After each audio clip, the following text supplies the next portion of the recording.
Hello learners, welcome to our channel legal advice by R K Singhal.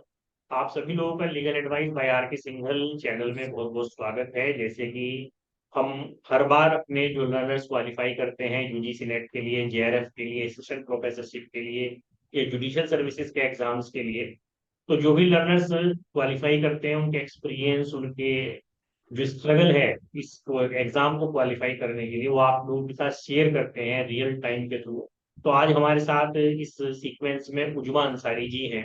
तो उजमा अंसारी जी ने ये competition जो जून 2023 का, जिसका रिजल्ट 22 जून में आया, 22 जुलाई में आया है, क्वालिफाई किया है। And she has got 186 marks, although she was from OBC category, लेकिन जनरल कैटेगरी से भी ज्यादा मार्क्स उन्होंने पाए हैं। और सेकंड टाइम उन्होंने ये सफलता रेगुलर प्राप्त की है। तो मिलते हैं उजमा अंसारी जी से, और मेरा बहुत बहुत congratulation to Uzma Ansari ji for qualifying this national level eligibility test जो असिस्टेंट प्रोफेसरशिप के लिए होता है। तो मेरा बहुत बहुत कॉन्ग्रेचुलेशन उजमा अंसारी जी को। तो उजमा अंसारी जी, वेलकम। आप हमारे लर्नर्स को ये बताएं कि आपने क्या क्या तैयारियां की इस एग्जाम को क्वालिफाई करने में, कितना आपने स्ट्रगल किया। और दूसरी चीज, सबसे पहले स्टार्ट करेंगे कि आप कहाँ से हैं, अपना शॉर्ट इंट्रोडक्शन दें। उसके बाद अपने एलएलबी एलएलएम के बारे में बताएं, और उसके बाद जो है इसके बारे में थोड़ा सा हमारे लर्नर्स को गाइड करें कि उनको किस तरह से तैयारी करनी चाहिए। Welcome Uzma ji. Good evening sir. मैं उस्मान सादी, मैं सहारनपुर से हूँ। मैंने एलएलबी सहारनपुर के कॉलेज जेवी जैन कॉलेज से की और मैंने अपनी मास्टर्स एलएलएम जो है वो मेरठ कॉलेज से की।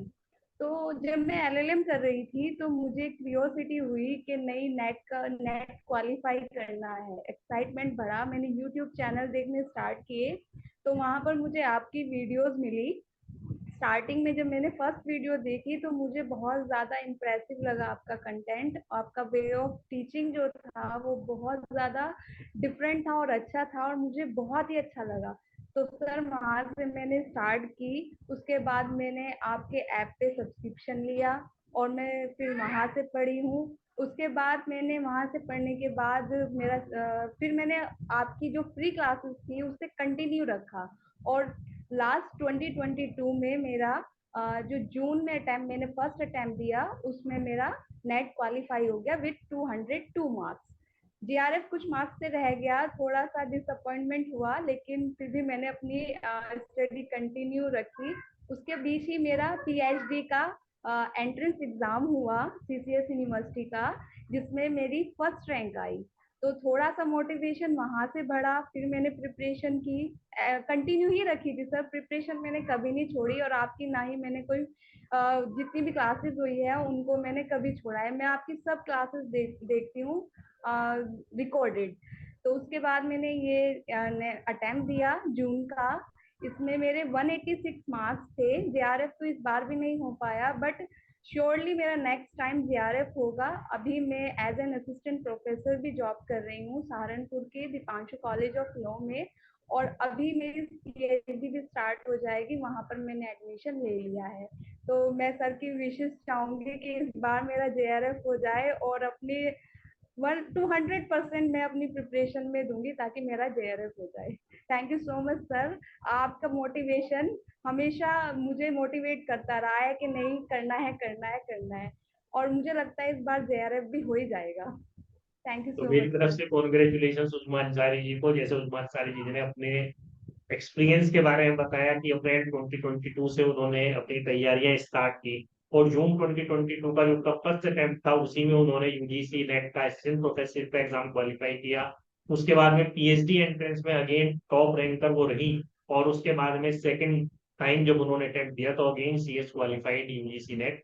तो इस बात से बार बार रेगुलर आपके रिजल्ट से ये लग रहा है कि you are eligible for this. कुछ कमी रह गई है, थोड़ी सी कमी आपको और दूर करनी है। और मैं यस सर। ये चाहता हूं कि आपको जो है सेकंड टाइम जेआरएफ के लिए आपका इंटरव्यू हो, और आप अगेन मेरे साथ यहाँ पर आए।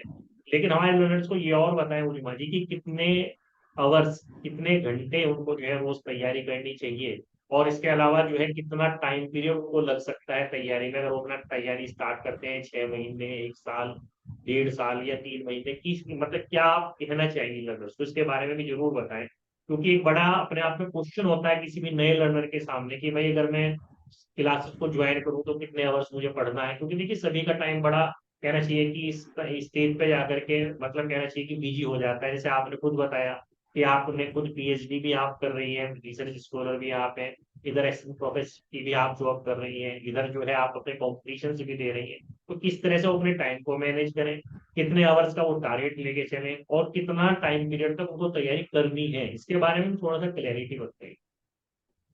सर, जैसा कि आपने मुझे कहा था कि इस एग्ज़ाम की प्रिपरेशन के लिए 1 ईयर तो लगता है और मैं एग्री भी करती हूँ, 1 ईयर लगता है। जब मैंने अपना फर्स्ट अटेम्प्ट दिया था तो मैं मॉर्निंग में 5 ओ क्लॉक उठकर मैं प्रिपरेशन ही करती थी अराउंड 12 ओ क्लॉक तक।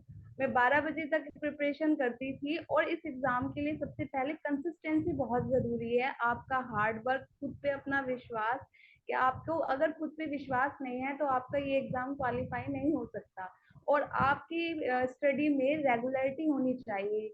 आपको रेगुलर जितने आवर्स आपको डिवोट करने हैं अपनी प्रिपरेशन में वो आपको करने ही होंगे। और मैंने भी यही किया था, जितना मुझे मेरे सुबह में टारगेट बनाती थी कि मुझे ये प्रिपरेशन करनी है, आज ये टॉपिक अपना कंप्लीट करना है, तो मैं वो टॉपिक कंप्लीट करती थी। चाहे मुझे 4 आवर्स की भी सर मैंने अपनी नीड ली है, जब मुझे लगता था कि टॉपिक आज मेरा कवर नहीं हुआ है, मैंने किया है। लेकिन अपना टारगेट बनाना ज़रूरी है बहुत।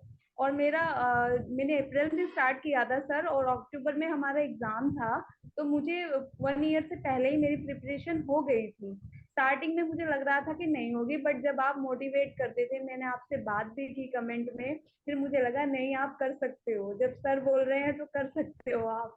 फिर मैंने अपनी प्रिपरेशन को ऐसे ही लेकर चली जैसे सर मोटिवेट करते थे, बताते थे कि अपना टारगेट लेकर चलिए, आप अपना टारगेट पूरा भी कीजिए। बनाना नहीं होता था टारगेट, पूरा भी करना होता था। और प्रीवियस प्रीवियस ईयर के क्वेश्चन जो थे वो भी मैंने रेगुलरली उनको अटेम्प्ट करती रही। मैंने बहुत सारे प्रीवियस ईयर के क्वेश्चन लगाए थे, तो वो काफ़ी हेल्पफुल रहा। और सर का जो एनालाइज था पेपर का वो भी मैंने देखा बार बार, ताकि और मुझे क्लैरिटी आए कि मेरा वीक पॉइंट कहाँ पर है, कहाँ पर मुझे और मेहनत करनी है। ये भी सर बहुत बेनिफिट रहा है आपकी क्लासेस का, जो आप एनालाइज कराते हैं पेपर को, पेपर के बाद मैंने आपकी क्लासेस से बहुत कुछ सीखा है। और मोटिवेशन तो एक बहुत बड़ा रोल प्ले करता है जो सर देते हैं स्पेशली।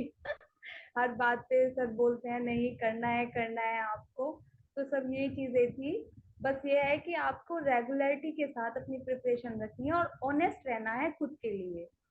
आपको अपनी प्रिपरेशन के साथ ऑनेस्ट रहना बहुत ज़रूरी है। ये नहीं कि आज 2 घंटे पढ़े कल नहीं पढ़े, आपको रेगुलरली अपने आवर्स जो आपने सुबह में टारगेट बनाए उनको डिवोट करना है। आपको अपने आवर्स को कैसे अपनी प्रिपरेशन लेकर चलनी है आप खुद प्लान करेंगे। ठीक है सर। जैसे तो उजमा जी थैंक ने यू सो आपको मच सर, बताया आपने। कि जुनून की हद तक जाकर के उन्होंने प्रिपरेशन की है रेगुलरली, और किस तरह से तैयारी की, उन्होंने कहा कि अगर मुझे 4 आवर्स की ही नींद मिली तो वही मैंने की, लेकिन मैंने अपने टारगेट को, उन्होंने कहा मैं सुबह 5 बजे उठती थी और 7 बजे तक, 12 बजे तक की तैयारी करती थी, और इसमें मैंने जो है अपने टारगेट को अचीव किया है, साथ में मोटिवेशन भी उन्हें टाइम टाइम पर मिलता रहा, और उन्होंने अपने टारगेट को अचीव किया। तो इसी तरह से आप लोगों को भी कंटिन्यूअसली अपनी तैयारी करनी है। टारगेट जैसे उन्होंने बताया कि शुरू में ही मैंने अपना टारगेट रखा कि 1 ईयर के लिए मुझे कम से कम इसमें अपना टाइम देना है, और ऑनेस्टली अपनी तैयारियों को अगर आप करेंगे तो आप भी क्वालिफाई होंगे, अगर आप अपने अपने अपने टारगेट के प्रति ऑनेस्टली तैयारी करें, है ना। तो उजमा जी ये और बताएं, पेपर फर्स्ट और पेपर सेकंड, दो पेपर इसके अंदर होते हैं।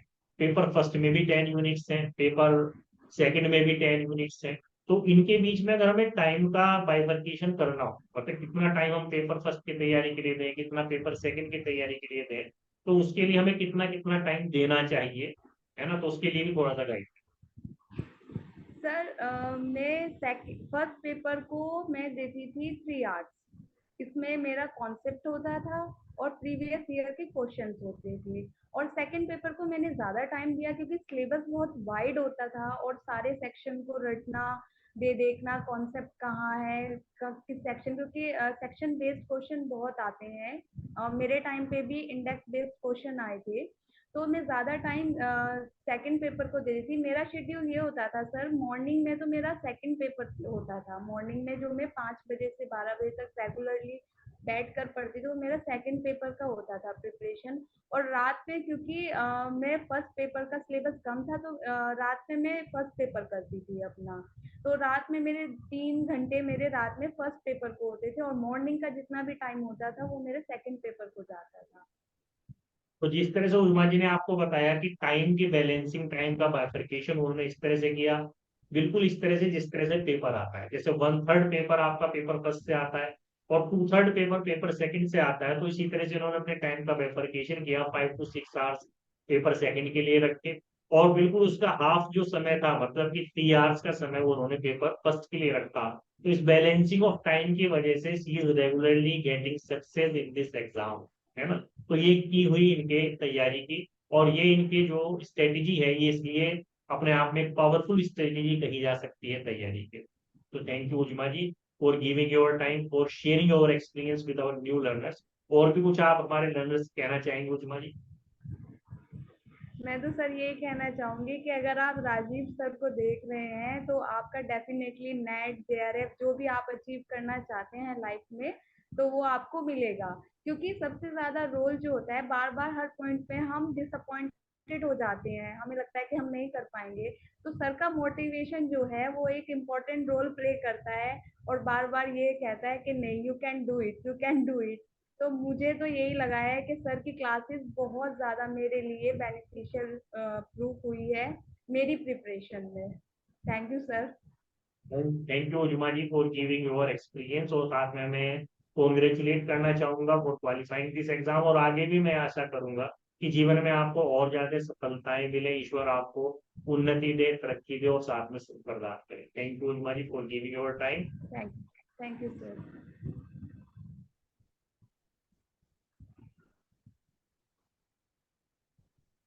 Done sir.